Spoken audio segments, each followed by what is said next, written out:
സാധാരണഗതി നമ്മൾ പറയില്ലേ, നമ്മുടെ ശരീരത്തിൽ തന്നെ എന്തെങ്കിലും ഒരു വൂൺസ്, എന്തെങ്കിലും ഒരു മുറിവുണ്ടാകുകയാണ്. അപ്പോൾ മുറിവുണ്ടായതിനു ശേഷം നമ്മളതിനെ ഹീൽ ചെയ്യാറുണ്ട് അല്ലേ? എന്തെങ്കിലും മെഡിസിൻസ് കൊടുത്തിട്ട് അല്ലെങ്കിൽ ടാബ്ലറ്റ്സ് നമ്മൾ കഴിച്ചിട്ട് ഹീൽ ചെയ്യും. അപ്പോൾ ശരീരത്തിലെ മുറിവുകളെ നമുക്ക് അങ്ങനെ ഹീൽ ചെയ്യാം. പക്ഷെ നമ്മുടെ മനസ്സിലുണ്ടാകുന്ന മുറിവുകളെ, മനസ്സിൻ്റെ മുറിവുകളെ ഹീൽ ചെയ്യാനുള്ള ഹീലിംഗ് പ്രോസസ്സിൻ്റെ പേരാണ് മെഡിറ്റേഷൻ.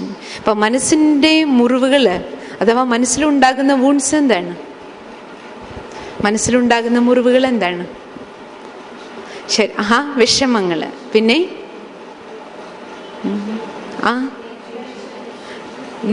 ദേഷ്യം, ടെൻഷൻ, പിന്നെ മനസ്സിലുണ്ടാകുന്ന വേറെ മറ്റു മുറിവുകൾ ഏതൊക്കെയാണ്? കുറ്റബോധം, യെസ്, പിന്നെ സങ്കടം, നിരാശ, പിന്നെ അശാന്തി, നിരാശ, ടെൻഷൻ അല്ലേ, ദേഷ്യം, ഇവയെല്ലാം നമ്മുടെ മനസ്സിനുണ്ടാക്കുന്ന മുറിവുകളാണ്. അപ്പോൾ ഈ മുറിവുകളെ സുഖപ്പെടുത്തുന്ന പ്രക്രിയയുടെ പേരാണ് മെഡിറ്റേഷൻ. അപ്പോൾ ഈ അശാന്തി അല്ലെങ്കിൽ ടെൻഷൻ ഉണ്ടാകുന്ന സമയത്ത് അല്ലെങ്കിൽ ദേഷ്യം ഉണ്ടാകുമ്പോൾ അത് നമ്മളുടെ ധ്യാനം അല്ലെങ്കിൽ മെഡിറ്റേഷൻ ചെയ്തിട്ട് അതിനെ നമുക്ക് എങ്ങനെ സുഖപ്പെടുത്താം, അപ്പം അതിനെക്കുറിച്ച് നമ്മൾ സാധാരണഗതിയിൽ നിങ്ങൾ ശ്രദ്ധിച്ചിട്ടുണ്ടാവും. അപ്പോൾ നമ്മൾ ഈ റൂമിലേക്ക്, ഈ ഹാളിലേക്ക് കയറുന്ന വരുന്ന സമയത്ത് ഇവിടെ മുഴുവനൊരു ബാഡ് സ്മെല്ല് നിലനിൽക്കുകയാണെന്നിരിക്കട്ടെ. അപ്പോൾ ഈ ബാഡ് സ്മെല്ല് പോകാൻ വേണ്ടി സാധാരണ നമുക്കറിയില്ലേ, പുതിയ ബിൽഡിംഗ് ആകുമ്പോൾ പെയിൻറ്റിങ് എല്ലാം ചെയ്ത് കഴിയുമ്പോൾ ഡസ്റ്റും പെയിൻറ്റിൻ്റെ മണവും എല്ലാം കൂടെ ചേർന്ന് കുറച്ച് നല്ല അല്ലേ, ഒരു വളരെ ഡിസ്റ്റർബ്ഡ് ആയിട്ടുള്ള സ്മെല്ലായിരിക്കും. അത് പോകാൻ വേണ്ടിയിട്ട് നമ്മൾ എന്താ ചെയ്യുക? എന്തെങ്കിലും ബത്തി കൊളുത്തി വയ്ക്കുക അല്ലേ, എന്തെങ്കിലും സുഗന്ധ വസ്തുക്കൾ കൊളുത്തി വയ്ക്കും. അപ്പം ആ സുഗന്ധപൂരിതമായ ആ വൈബ്രേഷൻസ്, ആ പീസ്ഫുൾ, വളരെ സ്വീറ്റ് ആയിട്ടുള്ള അല്ലെങ്കിൽ വളരെ സുഗന്ധം നിറഞ്ഞ ആ അറ്റ്മോസ്ഫിയറിന് ഏതിനെ ഇല്ലാണ്ടാക്കാൻ പറ്റും? ആ ബാഡ് സ്മെല്ലിനെ ഇല്ലാണ്ടാക്കാൻ പറ്റും. അല്ലാതെ നമ്മൾ ഇതിനുള്ളിൽ കയറിയിരുന്നിട്ട് ബാഡ് സ്മെല്ല് പോട്ടെ പോട്ടെ പോട്ടെ പറഞ്ഞാൽ പോകുമോ? ഇല്ല, അതിനെ മാറ്റാൻ നമുക്ക് പറ്റില്ല. പകരം നമ്മൾ എന്താ ചെയ്തത്? ഒരു ബത്തി കൊളുത്തി വയ്ക്കുന്ന സമയത്ത് ആ സാമ്പ്രാണിയുടെ സുഗന്ധത്തിന് മോശമായ സ്മെല്ലിനെ നീക്കം ചെയ്യാൻ കഴിയും. ഇത് തന്നെയാണ് മെഡിറ്റേഷൻ എന്ന് പറയുന്ന പ്രോസസ്സ്. മെഡിറ്റേഷൻ നമുക്കറിയാം, നമ്മുടെ വിഷമം മാറണം. പക്ഷെ വിഷമം എൻ്റെ ഉള്ളിൽ നിന്ന് എങ്ങനെ എടുത്ത് കളയുക? വിഷമം എങ്ങനെ മാറുക? വിഷമം മാറ്റണം എന്നുണ്ടെങ്കിൽ, എൻ്റെ ഉള്ളിലെ ദുഃഖം പോകണമെങ്കിൽ എനിക്ക് സുഖത്തിൻ്റെ വൈബ്രേഷൻസ് ഫീൽ ചെയ്യണം. സുഖത്തിൻ്റെ വൈബ്രേഷൻസ് കിട്ടുമ്പോൾ ദുഃഖം ഓട്ടോമാറ്റിക്കലി പോകുള്ളൂ. അതേപോലെ നമുക്ക് ദേഷ്യമുണ്ട്. ദേഷ്യത്തെ എങ്ങനെ മാറ്റും? ദേഷ്യം തനിയെ പോവില്ല. ദേഷ്യത്തെ മാറ്റാൻ മറ്റ് മെഡിസിൻസ്, ടാബ്ലറ്റ്സ് കഴിക്കുന്ന പോലെ നമുക്ക് എന്തെങ്കിലും ടാബ്ലറ്റ് കഴിച്ച് മാറ്റാൻ പറ്റില്ലല്ലോ. അപ്പം നമ്മുടെ ഉള്ളിൽ നിന്ന് ദേഷ്യം അതൊരു നെഗറ്റിവിറ്റിയാണ്. അപ്പം ആ നെഗറ്റിവിറ്റിയെ നമുക്ക് മാറ്റിയെടുക്കാനുള്ള മാർഗം മറ്റൊരു പോസിറ്റിവിറ്റി നമ്മുടെ ഉള്ളിലേക്ക് വരണം. മീൻസ് ഒരു പോസിറ്റിവിറ്റിയുടെ അഭാവമാണ് ദേഷ്യം എന്ന് പറയുന്ന നെഗറ്റിവിറ്റിയെ കൊണ്ടുവരണേ അല്ലേ. പീസ്ഫുൾ ആയിട്ടുള്ള സ്റ്റേജ് നമുക്ക് ഇല്ലാത്തത് കൊണ്ടാണ്, ശാന്തിയുടെ ശക്തി ഇല്ലാത്തത് കൊണ്ടാണ് നമുക്ക് ദേഷ്യം വരുന്നത്. അപ്പം ഇതാണ് നമ്മൾ ആദ്യം മനസ്സിലാക്കേണ്ടത്. അപ്പം അതുകൊണ്ട് ഒരു നെഗറ്റിവിറ്റി ഇല്ലാണ്ടാക്കാൻ മറ്റൊരു പോസിറ്റിവിറ്റി കൊണ്ട് മാത്രമേ നമുക്ക് കഴിയുകയുള്ളൂ. അതാണ് സയൻസ്. അപ്പം ആ നെഗറ്റിവിറ്റി, ഈ പോസിറ്റിവിറ്റി വരുമ്പോൾ ഓട്ടോമാറ്റിക്കലി നെഗറ്റിവിറ്റി ഇല്ലാതാക്കുകയാണ്. അപ്പോൾ അതാണ് നമ്മൾ ആദ്യം, ആ ന്യൂട്രലൈസേഷൻ പ്രോസസ്സാണ് നടക്കുന്നത്. ആ പ്രക്രിയയാണ് ശരിക്കും പറഞ്ഞാൽ മെഡിറ്റേഷൻ.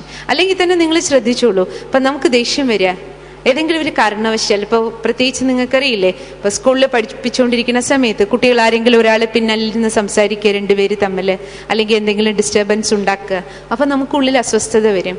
കാരണം നമ്മൾ വളരെ ആത്മാർത്ഥതയോട് കൂടിയിട്ട് പഠിപ്പിച്ചുകൊണ്ടിരിക്കുന്ന സമയത്ത് ഒരാൾ ആരെങ്കിലും പിന്നിലിരുന്ന് ഡിസ്റ്റർബ് ചെയ്താൽ മതി, ടോട്ടൽ അറ്റ്മോസ്ഫിയർ ഡിസ്റ്റർബ്ഡ് ആവും, നമ്മുടെ മനസ്സും ഡിസ്റ്റർബ്ഡ് ആവും. അപ്പോൾ ചിലപ്പോൾ നമുക്ക് ദേഷ്യം വരും അല്ലേ. അപ്പോൾ നമ്മുടെ ഉള്ളിലുണ്ടായ ആ ദേഷ്യം എത്ര സമയം നിൽക്കും? എത്ര സമയം ഉണ്ടാവും? കുറച്ച് സമയം അല്ലേ. കുറച്ച് സാധാരണ നിലയിലേക്ക് കാം ആൻഡ് കൂളായിട്ട് നമ്മൾ മാറും. അപ്പോൾ കുറച്ച് സമയം, 5 മിനിറ്റ് അല്ലെങ്കിൽ 10 മിനിറ്റ് ആ ദേഷ്യം ഉണ്ടാവും. ആ 5 മിനിറ്റ് ആ 10 മിനിറ്റ് കഴിയുമ്പോൾ നമ്മളിൽ നിന്ന് ആ ദേഷ്യം പോണു അല്ലേ. ദേഷ്യം പോയി കഴിയുമ്പോൾ നമ്മളെല്ലാവരും കാമാണ്, ക്വയറ്റാണ്. ദേഷ്യം വരുന്നതിന് മുമ്പ്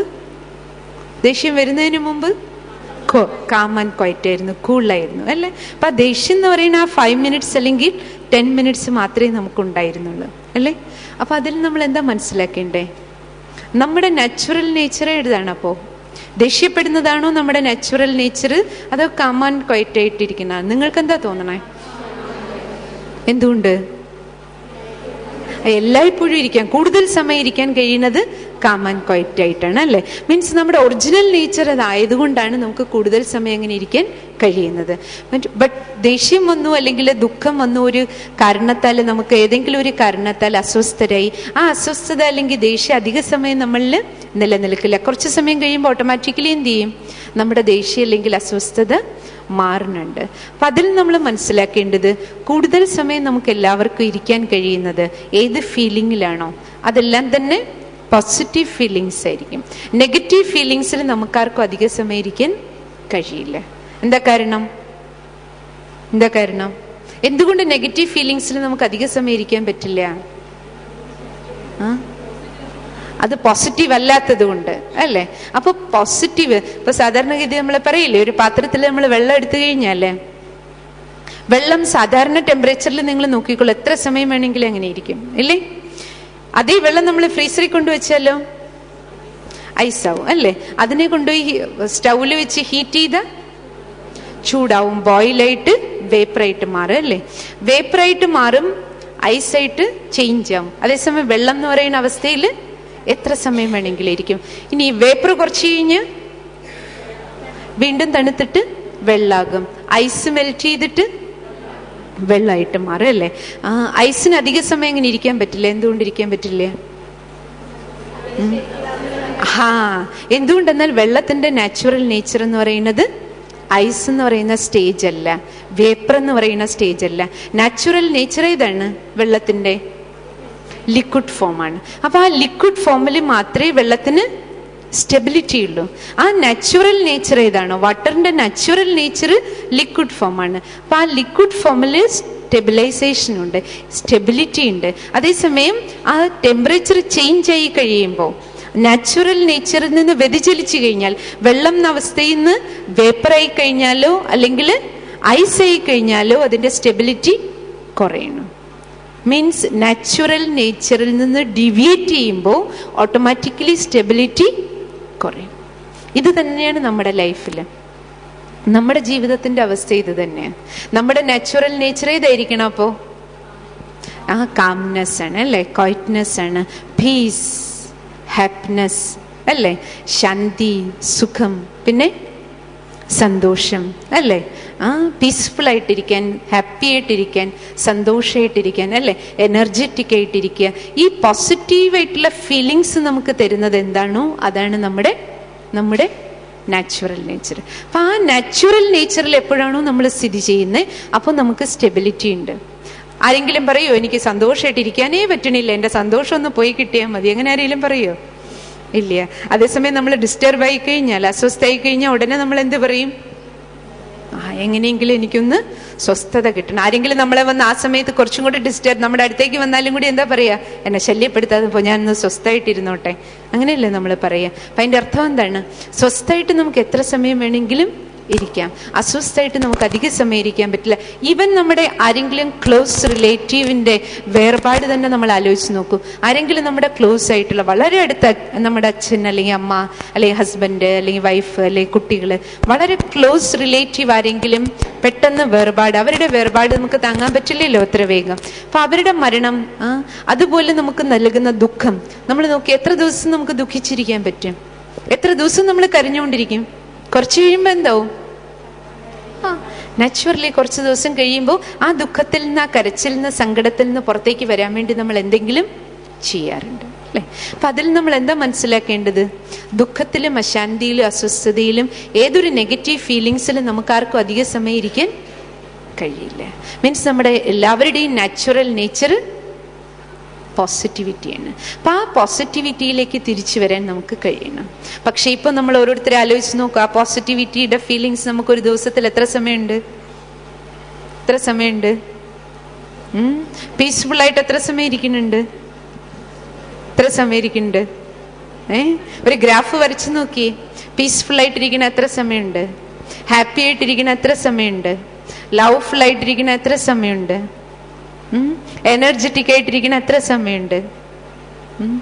നമ്മൾ ആലോചിച്ച് നോക്കണം. എല്ലാ പോസിറ്റീവ് വാല്യൂസും നമ്മൾ എഴുതി നോക്കണം അല്ലേ?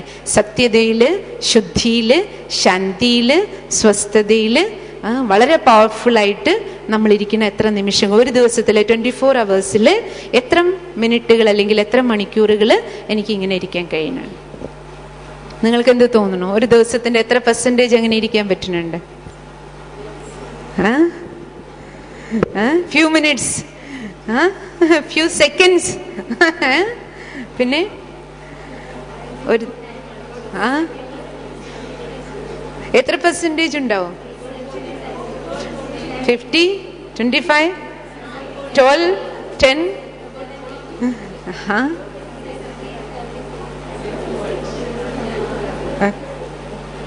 അപ്പൊ നാച്ചുറൽ നേച്ചർ ഏതാണ്? നമ്മുടെ പോസിറ്റിവിറ്റിയാണ്.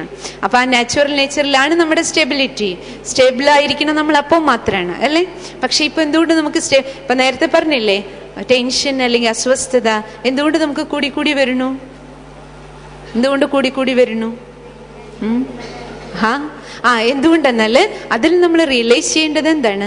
ടെൻഷൻ കൂടി വരുന്നു. പണ്ട് നമുക്കറിഞ്ഞൂടെ ഇതേ റിലേഷൻഷിപ്പ് നമ്മൾ കുറച്ച് ബാക്കിലേക്ക് തിങ്ക് ചെയ്യുകയാണെങ്കിൽ, ഒരു 10 years ബാക്ക് അല്ലെങ്കിൽ 15 years ബാക്ക്, 20 years ബാക്കിലേക്ക് നമ്മൾ ചിന്തിക്കുകയാണെങ്കിൽ ഇതേപോലെ ഫാമിലി, കുട്ടികള് അല്ലേ, എല്ലാ ഫീൽഡും നമ്മൾ നോക്കിക്കഴിഞ്ഞാൽ ഉണ്ടായിരുന്നു. പക്ഷെ നമ്മുടെ തന്നെ മുത്തശ്ശിമാര്, നമ്മുടെ വീട്ടിലുള്ളവർ തന്നെ പറയില്ലേ, ഞങ്ങളും ഒക്കെ നിങ്ങളുടെ പ്രായത്തിലൊക്കെ ജീവിച്ചു വന്നതാ, പക്ഷെ നിങ്ങളെപ്പോലെ ആയിരുന്നില്ല ഞങ്ങള്. പറയാറില്ലേ, നിങ്ങളെപ്പോലുള്ള സ്വഭാവമായിരുന്നില്ല, നിങ്ങളെപ്പോലുള്ള ഫാമിലി ആയിരുന്നില്ല അല്ലേ? ഇന്ന് കല്യാണം ഇന്ന് നടക്കണേ 2 ദിവസം കഴിയുമ്പോൾ ഡൈവോഴ്സ്. ആ സ്പീഡിലാണ് പോയിക്കൊണ്ടിരിക്കണേ അല്ലേ? കുട്ടികൾ തന്നെ നോക്കിക്കോളൂ. ഇന്ന് എല്ലാവർക്കും ഏറ്റവും കൂടുതൽ പേടി കുട്ടികളെയാണ്. കുട്ടികളെ മാനേജ് ചെയ്യാനുള്ള, ഒന്ന് അവരവരുടെ വീട്ടിലെ കുട്ടികളെ അല്ലെങ്കിൽ നമ്മൾ പഠിപ്പിക്കുന്ന കുട്ടികളെ അല്ലേ, വളരെ വലിയൊരു ഒരു വലിയ ടാസ്ക് പോലെയായിട്ട് മാറിയിരിക്കുകയാണ് കുട്ടികളെ മാനേജ് ചെയ്യാന്ന് പറയുന്നത്. അപ്പം അത് ഇത്രയും വലിയൊരു ബേർഡനായിട്ട്, ടെൻഷനായിട്ട് നമുക്ക് മാറിക്കൊണ്ടിരിക്കുകയാണ്. അപ്പം അതിൽ നമ്മൾ എന്താ മനസ്സിലാക്കേണ്ടേ? ഡേ ബൈ ഡേ നമ്മുടെ ടെൻഷൻ അല്ലെങ്കിൽ സ്ട്രെസ് ഇൻക്രീസ് ആകണോ അർത്ഥം? അതിൽ നമ്മൾ എന്ത് മനസ്സിലാക്കണം? എന്ത് റിയലൈസ് ചെയ്യണം? നിങ്ങൾ ചിന്തിക്കാറുണ്ടോ എന്തുകൊണ്ടാണ് ടെൻഷൻ കൂടണേ? നമ്മൾ പറയില്ലേ, ടെൻഷൻ കൂടി വരിക, സ്ട്രെസ് കൂടി വരിക. എന്തുകൊണ്ട്? അതിന്റെ അർത്ഥം പ്രോബ്ലം കൂടി വരുന്നു എന്നുള്ളതാണോ? പ്രോബ്ലംസ് കൂടുന്നത് കൊണ്ടാണോ നമ്മുടെ ടെൻഷൻ കൂടണേ? നിങ്ങളെന്താ മനസ്സിലാക്കണേ? നമ്മുടെ കൺട്രോൾ കുറഞ്ഞു വരികയാണ് അല്ലേ? നമ്മുടെ കൺട്രോളിങ് പവർ കുറയാണ് അല്ലേ? കൂട്ടുകുടുംബം എന്ന് പറഞ്ഞാല് കുറെ ഫാമിലീസ് ഒരുമിച്ച് ഒരു വീട്ടിൽ തന്നെ അല്ലെ 10-40 അംഗങ്ങൾ ഉണ്ടാവും. 10-12 ഫാമിലീസ് ഒക്കെ ഒരുമിച്ച് ജീവിച്ചിരുന്ന ഒരു കാലമാണ്. അപ്പോൾ ഒന്ന് ആലോചിച്ച് നോക്കുക, അപ്പൊ എത്രത്തോളം പ്രോബ്ലംസ് ഉണ്ടാകണം ആ വീട്ടിൽ താമസിക്കുമ്പോൾ, കൂട്ടുകുടുംബ വ്യവസ്ഥിതിയിൽ. ഇന്നാണെങ്കിലോ എല്ലാം അണുകുടുംബമാണല്ലോ അല്ല? അച്ഛനമ്മ 2 കുട്ടികൾ, അതിൽ കൂടുതലുണ്ടാവില്ലല്ലോ. ഒരു കുട്ടി അല്ലെങ്കിൽ 2 കുട്ടികൾ. ഈവൻ അവരവരുടെ അച്ഛനമ്മയെ പോലും ആരും കൂടെ വയ്ക്കാൻ താല്പര്യപ്പെടുന്നില്ല. അതുകൊണ്ടാണല്ലോ വൃദ്ധസദനങ്ങളുടെ എണ്ണം കൂടി വന്നുകൊണ്ടിരിക്കണേ അല്ലേ? സുഖമായിട്ടിരിക്കണം നമുക്ക്, അതുകൊണ്ട് അവരെയും കൂടി അവോയ്ഡ് ചെയ്യണം അല്ലെ? ആ ഒരു ടെൻഡൻസിയാണ് ഇപ്പോൾ. എന്നിട്ടും അച്ഛനും അമ്മയും 2 കുട്ടികളും കൂടി ഇരുന്നാൽ പോലും അറ്റൻഷൻ നമുക്ക് കൂടുകയാണ്. അപ്പം അതിൽ നമ്മൾ മനസ്സിലാക്കേണ്ടത് പ്രോബ്ലം കൂടുന്നു എന്നുള്ളതല്ല, പുതിയ പ്രോബ്ലംസ് എന്തെങ്കിലും ഉണ്ടായിക്കൊണ്ടിരിക്കുന്നു എന്നുള്ളതല്ല. നേരത്തെ നിങ്ങൾ പറഞ്ഞതുപോലെ റിയാലിറ്റി എന്താണ്? നമ്മുടെ ഇന്നർ പവർ കുറഞ്ഞു വരികയാണ്. അതാണ് വാസ്തവികത. നമ്മുടെ സെൽഫ് കൺട്രോള് കുറയുകയാണ്, നമ്മുടെ ശക്തി കുറഞ്ഞുകൊണ്ടിരിക്കുകയാണ്. നമ്മളുടെ ഇന്നറിലെ വാല്യൂസ് ആൻഡ് പവേഴ്സ് കുറയുന്നതിൻ്റെ റിഫ്ലക്ഷനാണ് നമ്മുടെ ടെൻഷനും നമ്മുടെ സ്ട്രെസ്സും കൂടി വരണം. അപ്പം ഇതാണ് നമ്മൾ റിയലൈസ് ചെയ്യേണ്ട. പക്ഷെ ഇവിടെയാണ് മെഡിറ്റേഷൻ്റെ ആവശ്യകത നമുക്ക് മനസ്സിലാക്കുള്ളൂ. എന്തിന് നമ്മൾ മെഡിറ്റേറ്റ് ചെയ്യണം? മെഡിറ്റേഷനിലൂടെ ആ പവർ അല്ലെങ്കിൽ ശക്തി, നമ്മുടെ ഇന്നർ പവർ ഇൻക്രീസ് ചെയ്യേണ്ടതിൻ്റെ ആവശ്യകത അതാണ്. നമുക്കിപ്പോൾ നമ്മളെ സ്റ്റെബിലൈസ് ചെയ്യണമെന്നുണ്ടെങ്കിൽ എന്ത് ചെയ്തേ മതിയാകുള്ളൂ? മെഡിറ്റേഷനിലൂടെ നമ്മുടെ ഇന്നർ സ്ട്രെങ്ത് ഇൻക്രീസ് ചെയ്യണം. നമ്മുടെ ഇന്നർ സ്ട്രെങ്ത് ഇൻക്രീസ് ആകുമ്പോൾ ഇന്ന് നമ്മൾ ഫേസ് ചെയ്യുന്ന ഇതേ പ്രോബ്ലംസ് നമുക്ക് ഫേസ് ചെയ്യാൻ കഴിയും. പക്ഷേ ഇൻ എ ബെറ്റർ വേ, നമുക്ക് കുറച്ചും കൂടെ നല്ല രീതിയിൽ മാനേജ് ചെയ്യാൻ കഴിയും, കാര്യങ്ങളെ മാനേജ് ചെയ്യാൻ കുറച്ചും കൂടി ഈസി ആയിട്ട് കഴിയും, കുറച്ചും കൂടെ ബെറ്ററായിട്ട് നമുക്ക് മാനേജ് ചെയ്യാൻ കഴിയും. അതിനാണ് മെഡിറ്റേഷൻ നമ്മളെ സഹായിക്കുന്നത്. അപ്പോൾ നമുക്ക് നമ്മുടെ ആ നാച്ചുറൽ നേച്ചറിലേക്കുള്ള ആ റിട്ടേൺ ജേർണിയുടെ പേരാണ് മെഡിറ്റേഷൻ. നാച്ചുറൽ നേച്ചർ എന്താണോ അതിലേക്ക് നമുക്ക് തിരിച്ചു പോകണം. അപ്പം ഈ നാച്ചുറൽ നേച്ചർ എവിടെ കിടക്കണു? ഇതിലേക്ക് നമ്മൾ എങ്ങനെ തിരിച്ചു പോകും? എങ്ങനെ നമ്മൾ കണ്ടെത്തും? ഈ പീസും ഹാപ്പിനെസ്സും ഒക്കെ നമ്മൾ എവിടെ പോയി എടുക്കും? എവിടെ പോയി കണ്ടുപിടിക്കും? ഏത് സൂപ്പർ മാർക്കറ്റിൽ കിട്ടും? നമ്മുടെ ഉള്ളിലേക്ക് നോക്കണം. നമ്മുടെ ഉള്ളിലുണ്ട്. നമ്മുടെ ഉള്ളിൽ എവിടെ ഇരിക്കണു?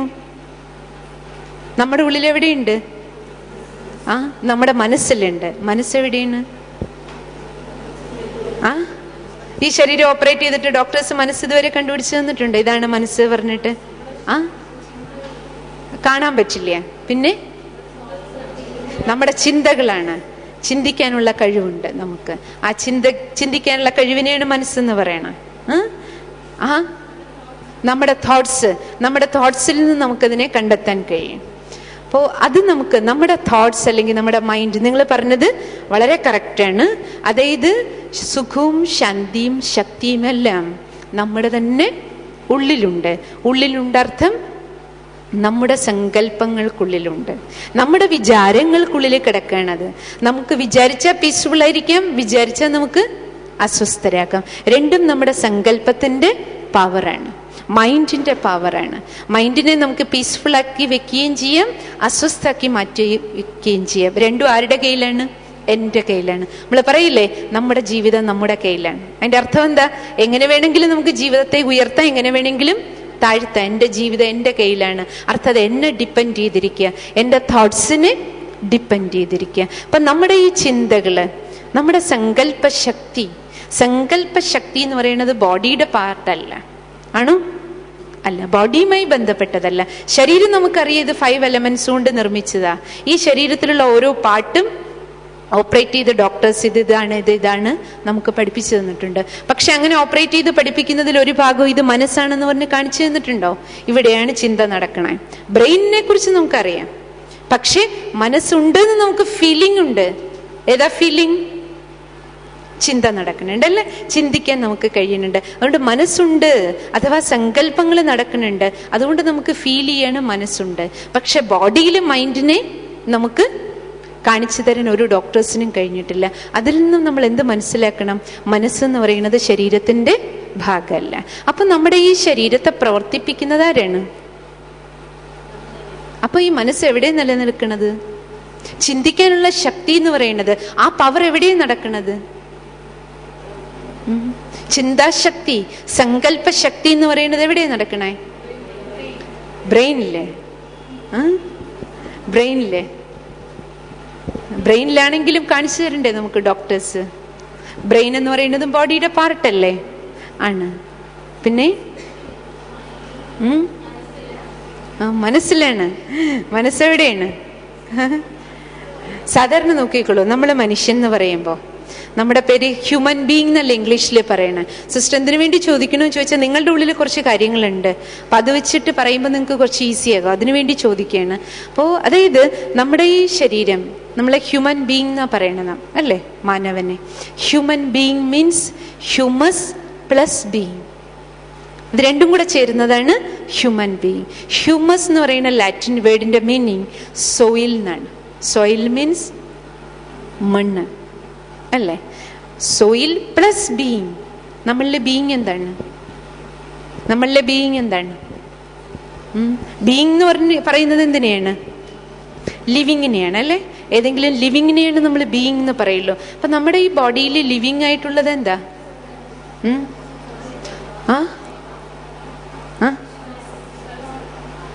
ലിവിങ് ആയിട്ടുള്ളത് എന്താണ്? ആത്മാവാണ്. അപ്പൊ ആത്മാവ് ലിവിങ് ആണ്. ബോഡി എന്ന് പറയുന്നത് അതാണ് സോയിൽ പാർട്ട്, നമ്മളുടെ മണ്ണെന്ന് പറയണ അല്ലേ? So soil plus soul is equal to human being. അതുകൊണ്ടാണ് humus plus being. Humus means soil, Latin വേർഡാണ്. അതിന്റെ മീനിങ് ആണ് മണ്ണ്. അതായത് നമ്മളുടെ ശരീരം എന്ന് പറയുന്നത് മണ്ണ്. എന്തുകൊണ്ടാണ് ഇതിനെ മണ്ണെന്ന് പറയുന്നത്? എന്താ കാരണം? 5 എലമെന്റ്സ് കൊണ്ട് നിർമ്മിച്ചതാണ് അല്ലേ? ഈ ശരീരത്തിലുള്ളത് എന്തൊക്കെയാണ്? 5 തത്വങ്ങളാണ്. 5 തത്വങ്ങൾ ഏതൊക്കെയാണ്? വായു, വെള്ളം, അഗ്നി, ആകാശം, ഭൂമി. അപ്പൊ ഈ 5 തത്വങ്ങൾ കൊണ്ട് നിർമ്മിക്കപ്പെട്ടതാണ് ശരീരം. അതുകൊണ്ട് നമ്മൾ സാധാരണ പറയില്ലേ, ഇത് മണ്ണാണ്, മണ്ണോട് ചേരുകയും ചെയ്യും. അപ്പൊ നമ്മളിൽ മണ്ണാകാത്തതായിട്ടുള്ളത് ആത്മാവാണ് അല്ലെ? ആത്മാവിന് നാശമില്ല. ആത്മാവ് അമരനാണ്, അങ്ങനെയല്ലേ പറയാ? അമരനാണ്, അവിനാശിയാണ് അല്ലെ? അപ്പോ അമരനായിട്ടുള്ള ആത്മാവും അതേപോലെ നശ്വരമായിട്ടുള്ള ശരീരം, ഇത് രണ്ടും കൂടെ ചേരുന്നതാണ് ഹ്യൂമൻ ബീയിങ്. സോ ഇനി സിസ്റ്റർ ഒരു ക്വസ്റ്റ്യൻ ചോദിക്കാം, നിങ്ങൾ ആലോചിച്ചിട്ട് ആൻസർ ചെയ്യണം. അവരവരോട് 1 മിനിറ്റ് സൈലൻസിൽ ഇരുന്നിട്ട് ഈ ക്വസ്റ്റ്യൻ സ്വയം ചോദിക്കണം. ആദ്യം സിസ്റ്റർ നിങ്ങളോട് ചോദിക്കാം, അതിനുശേഷം ഈ ക്വസ്റ്റ്യൻ നിങ്ങളോട് ചോദിക്കണം. Who am I? പരസ്പരം ചോദിക്കണ്ട, സ്വയത്തോട് ചോദിക്കുക, എന്നിട്ട് ആൻസർ ചെയ്യാം. സൈലന്റ് ആയിട്ടിരുന്നിട്ട് അവരവരോട് ചോദിക്കണം, ഞാൻ ആരാണ്?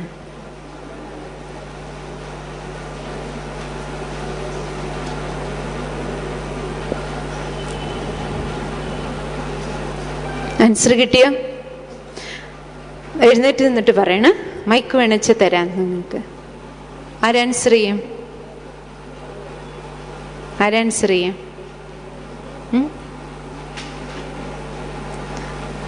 ഇതിൽ റൈറ്റ് റോങ് അതിനെക്കുറിച്ച് നിങ്ങൾ തിങ്ക് ചെയ്യരുത്. നേരത്തെ ഫസ്റ്റ് സിസ്റ്റർ പറഞ്ഞല്ലോ, ജസ്റ്റ് എ ഷെയറിങ് പ്രോസസ്. അപ്പം അതുകൊണ്ട് ഇതിൽ തെറ്റിൻ്റെയോ ശരിയുടെയോ കാര്യങ്ങളൊന്നുമില്ല. അങ്ങനെയുള്ള ചിന്തയ്ക്കെല്ലാം അതീതമായിട്ട് നിങ്ങളൊരു ഷെയറിങ് പ്രോസസ്സ് പോലെ ചെയ്യണം. അപ്പോഴാണ് സിസ്റ്റർക്ക് കൂടുതൽ സന്തോഷമാകണം. അനശ്വരമായ ആത്മാവുള്ള ഒരു ശരീരമാണ്.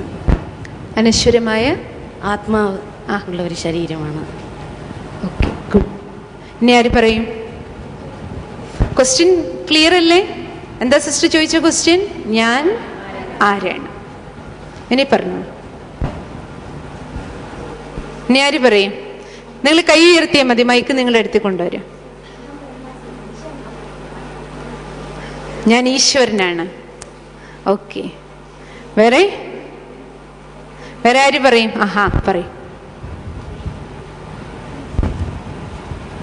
നമ്മളെ ഏൽപ്പിച്ചിരിക്കുന്ന കർമ്മങ്ങൾ ചെയ്യാൻ വേണ്ടി എത്തിയിരിക്കുന്നതാണ് ശരീരം. നമ്മളെ ഏൽപ്പിച്ചിരിക്കുന്ന കർമ്മങ്ങൾ ചെയ്തു തീർക്കുക. അങ്ങനെ ഓക്കെ. ഈ സൈഡിൽ ആരാ പറയണേ?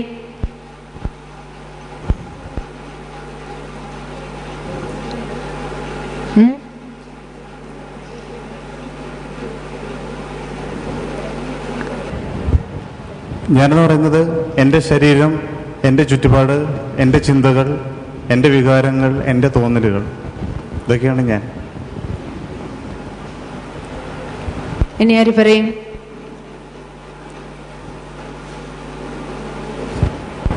നിങ്ങൾ ടീച്ചേഴ്സ് ആയതുകൊണ്ട് നിങ്ങളുടെ അടുത്ത് നിന്ന് കൂടുതൽ റെസ്പോൺസ് ആണ് സിസ്റ്റർ എക്സ്പെക്ട് ചെയ്യണം കേട്ടോ. പറയൂ. ഞാനെന്ന് പറയുന്നത് എൻ്റെ ശരീരമാണ്. ഞാൻ എന്ന് പറയുന്നത് എൻ്റെ ശരീരത്തെ തൊട്ടാണ് കാണിക്കുന്നത്.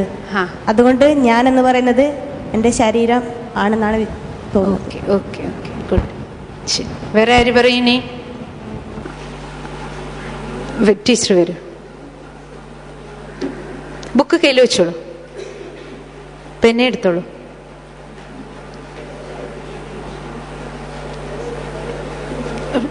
മുകളിലേക്ക് വേണം. ഈ ബുക്ക് തരും. ബുക്ക് നിങ്ങൾ ഒബ്സർവ് ചെയ്യുക. ജസ്റ്റ് ഇതാരുടെ ബുക്കാണ്? എൻ്റെ ബുക്ക്. ഈ ബുക്കാണോ ടീച്ചർ? അല്ലല്ലോ. ഉറപ്പ്? ടീച്ചർ വേറെ, ബുക്ക് വേറെ ആണ്. പെന്ന് തരൂ. ഇതാരുടെ പെന്നാണ്? എൻ്റെ പെൻ. പെന്ന് ടീച്ചറാണോ? അല്ല. ടീച്ചർ വേറെ, പെന്ന് വേറെ. വാച്ച് തരൂ. വിഷമമില്ല? ഇല്ല. ഇതാരുടെ വാച്ചാണ്? എന്റേത്. വാച്ച് വേറെ ടീച്ചർ വേറെയാണോ അതോ ടീച്ചറാണോ വാച്ച്? ഞാനും വാച്ച് വേറെ വേറെയാണ്. വാച്ച് വേറെ, ടീച്ചർ വേറെ. അല്ല, ഞാൻ പറയാം. പറഞ്ഞോളൂ. നോ പ്രോബ്ലം, പറഞ്ഞോളൂ. അടുത്ത ക്വസ്റ്റ്യൻ ആൻസർ ചെയ്താൽ മതി. താങ്കൾ ആരാണ്? എന്റെ പേര് ലക്ഷ്മി എന്നാണ്. ഞാൻ ആരാണെന്ന് കണ്ടുപിടിക്കുന്നുള്ളൂ, എനിക്ക് അറിഞ്ഞൂടാ. ഈ ശരീരം ആരുടേതാണ്? എന്റേതാണ്. ആണ്. താങ്കൾ ആരാണ് അപ്പോ? ഞാൻ ഈ ശരീരം. ഈ കൈ ആരുടേതാണ്? എന്റേതാണ്. അപ്പൊ താങ്കൾ ആരാണ്? എന്റെ ശരീരത്തിലൊരു ഭാഗം. നിങ്ങൾ ചിന്തിക്കണം, ഒപ്പം ചിന്തിക്കണം. ലാസ്റ്റ് ക്വസ്റ്റ്യൻ ആൻസർ നിങ്ങൾക്കാണ് ചെയ്യേണ്ടത്. എന്റെ ശരീരത്തിലൊരു ഭാഗമാണ് കൈ. ശരീരത്തിന്റെ ഒരു ഭാഗമാണ് കൈ. അപ്പോ ഈ ശരീരം ആരുടേതാണ്? ഈ ശരീരം ആരുടേതാണ്? എന്റേതാണ്. അപ്പൊ ആരാ പറയണത് എന്റെയാണെന്ന്? ഞാൻ പറയുന്നു. അപ്പൊ ആരാ ഞാൻ? ഞാനാണ് ഞാൻ. ഇനി നിങ്ങൾ പറയൂ, ആരാ പറയണേ? ഇപ്പൊ നോക്കൂ. ഇത് സിസ്റ്റർ ചോദിച്ചപ്പോ എന്താ പറഞ്ഞത്? ഇത് എന്റെ ശരീരമാണ്. അങ്ങനെയല്ലേ പറഞ്ഞ സിസ്റ്റർ? നമ്മൾ ഓരോരുത്തരും അങ്ങനെയല്ലേ പറയണേ? മൈ ബോഡി എന്നാ പറയണേ, അല്ലേ? എന്റെ കൈ, എന്റെ തല, എന്റെ എന്റെ എന്റെ. ഇപ്പൊ നോക്കൂ, പേന ചോദിച്ചപ്പോ എന്താ പറഞ്ഞേ? ഇതെന്റെ പേനയാണ് പറഞ്ഞു. ഇപ്പൊ സിസ്റ്റർ പറയുന്നത് എന്റെ പേനയാണ്. പക്ഷെ പേന വേറെ, ഞാൻ വേറെ ആണോ? അത് പേനയും ഞാനും ഒന്നാണോ? അല്ല. അതേപോലെയല്ലേ നമ്മൾ പറയണ മൈ ബോഡി, അല്ലേ? അപ്പൊ ആരാ പറയണേ ഇതെന്റെ ശരീരമാണെന്ന്? അപ്പൊ ശരീരവും ഇതിന്റെ ഉടമസ്ഥനും ഒന്നാണോ രണ്ടാണോ? രണ്ടാണ്. അപ്പൊ ശരീരത്തിന്റെ ഉടമസ്ഥൻ ആരാണ്? ആത്മാവാണ്. അപ്പൊ ഇനി ആദ്യത്തെ ക്വസ്റ്റ്യന്റെ ആൻസർ പറയൂ. Who am I? ഞാൻ ആരാണ്? ഉറപ്പ്? ഞാൻ ആരാണ്? ആത്മാവോടെ ജീവിക്കുന്ന ഒരു മനുഷ്യൻ. അതെ അതെ. പക്ഷെ ഹു ആം ഐ? ശരീരം ഉണ്ടെങ്കിലേ നമുക്കെല്ലാം ചെയ്യാൻ പറ്റൂ. പക്ഷെ ഞാൻ ആരാണ്? ഞാൻ ആരാണ്? കൺഫ്യൂഷൻ ഉണ്ടോ? ഇനി ക്ലിയർ? Who am I? ഞാൻ ആത്മാവാണ്. ഇത് ആരുടെ ശരീരം? എന്റെ ശരീരം, അല്ലേ? സോ ഐ ദ സോൾ, ഞാൻ ആത്മാവ്, മൈ ബോഡി. Thank you. തമ്മിലുള്ള ഡിഫറൻസ് മനസ്സിലായില്ലേ? സോ ഇതാണ് നമുക്ക് മനസ്സിലാകേണ്ട, വളരെയധികം ക്ലാരിറ്റി ലൈഫിൽ ഉണ്ടാകേണ്ട ജീവിതത്തിന്റെ ഫസ്റ്റ് ലെസൺ. നമ്മൾ ഓരോരുത്തരും പഠിക്കേണ്ടത് ഇതാണ്. ആദ്യ പാഠം ഇതാണ് നമുക്ക് ഓരോരുത്തർക്ക് റിയലൈസ് ചെയ്യേണ്ടേ. Who am I? ഞാൻ ആരാണ്? എൻ്റെ ഏതാണ്? ഞാൻ ആത്മാവാണ്, എൻ്റെ ശരീരം. I the soul, my body. രണ്ടും തമ്മിൽ എൻറ്റയർലി ഡിഫറെൻ്റ് ആണ്. എൻറ്റയർലി ഡിഫറെൻ്റാ. എങ്ങനെ ഡിഫറൻസ് വന്നിരിക്കണു? ഐയും മൈയും തമ്മിലുള്ള വ്യത്യാസം എന്താണ്? സാധാരണ രീതിയിൽ നമ്മൾ ഐ എന്ന് പറഞ്ഞാലും, നേരത്തെ പലരും പറഞ്ഞില്ലേ, ഞാൻ എന്ന് പറഞ്ഞാൽ എൻ്റെ ശരീരമാണ്. സാധാരണഗതി നമ്മുടെ ചിന്ത അതല്ലേ? ഞാൻ എന്ന് പറഞ്ഞാൽ നമ്മൾ കണ്ണാടിയുടെ മുന്നിൽ പോയി നിൽക്കുമ്പോൾ നമുക്ക് മുന്നിൽ ദൃശ്യമാകുന്ന പിക്ചർ ഏതാണോ അതാണ് ഞാൻ. അതാണ് നമ്മുടെ എല്ലാവരുടെയും മനസ്സിലെ ധാരണ, അല്ലേ? നമ്മുടെ ആ വിചാരത്തിലാണ് നമ്മൾ ഓരോരുത്തരും ജീവിച്ചുകൊണ്ടിരിക്കണേ. പക്ഷേ കണ്ണാടിയിൽ കാണുന്ന ആ പിക്ചർ ഞാനാണോ? പിന്നെ എന്റെയാണ്, അല്ലേ? എൻ്റെ ശരീരത്തിന്റെ പിക്ചറാണ്. പക്ഷെ ഞാൻ ആത്മാവാണ്. ആത്മാവിന്റെ രൂപം, ആത്മാവിന്റെ ചിത്രം അദൃശ്യമാണ്, അല്ലേ? ആത്മാവ് അദൃശ്യമാണ്. പക്ഷെ ആത്മാവ് നിലനിൽക്കുന്നുണ്ട്. ആത്മാവിന്റെ നിലനിൽപ്പാണ് നമുക്ക് ഏത് രീതിയിൽ ഫീൽ ആകുന്നത്? സങ്കല്പങ്ങളുടെ രൂപം. നേരത്തെ നിങ്ങൾ പറഞ്ഞില്ലേ, മനസ്സുണ്ട്, ചിന്തിക്കാൻ കഴിവുണ്ട്. അതെവിടെയാണ് നടക്കുന്നത്? അപ്പോ സങ്കല്പശക്തി ആത്മാവിൻ്റെതാണ്. അപ്പൊ ആത്മാവിന്റെ നിലനിൽപ്പാണ് നമുക്ക് സങ്കല്പങ്ങളുടെ രൂപത്തിൽ ഫീൽ ചെയ്യണേ. നേരത്തെ ബ്രദർ പറഞ്ഞില്ലേ, എൻ്റെ തോന്നലുകള്, എൻ്റെ വിചാരങ്ങള്, എൻ്റെ ഫീലിങ്സ്, എൻ്റെ തോട്ട്സ്, എൻ്റെ ഫീലിങ്സ്, അതെവിടെയാണ് നടക്കുന്നത്? ആത്മാവിലാണ്. അതാണ് ആത്മാവിന്റെ നിലനിൽപ്പിന്റെ നമുക്ക് പ്രത്യക്ഷ തെളിവെന്ന് പറയുന്നത്. അതാണ് കാരണം ആത്മാവെന്ന് പറയുന്ന ഊർജം ജസ്റ്റ് അൻ എനർജിയാണ്. അപ്പം നോക്കൂ, ഫാൻ കറങ്ങുന്നുണ്ട്, ഈ ബൾബ് നമുക്ക് ലൈറ്റ് തരുന്നുണ്ട്, ഈ മൈക്കിലൂടെ നമുക്ക് ശബ്ദം കിട്ടുന്നുണ്ട്. ഇതെല്ലാം വർക്ക് ചെയ്യുന്നതിന്റെ കാരണം കറണ്ടാണ്, അല്ലേ?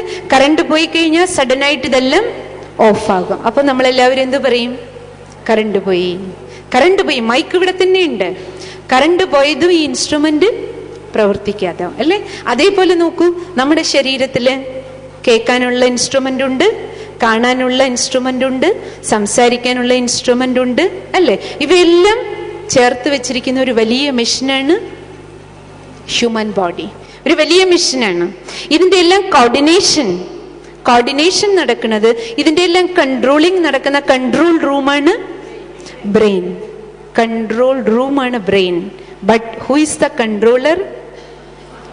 കൺട്രോളർ? ആത്മ is the control. Soul is the controller.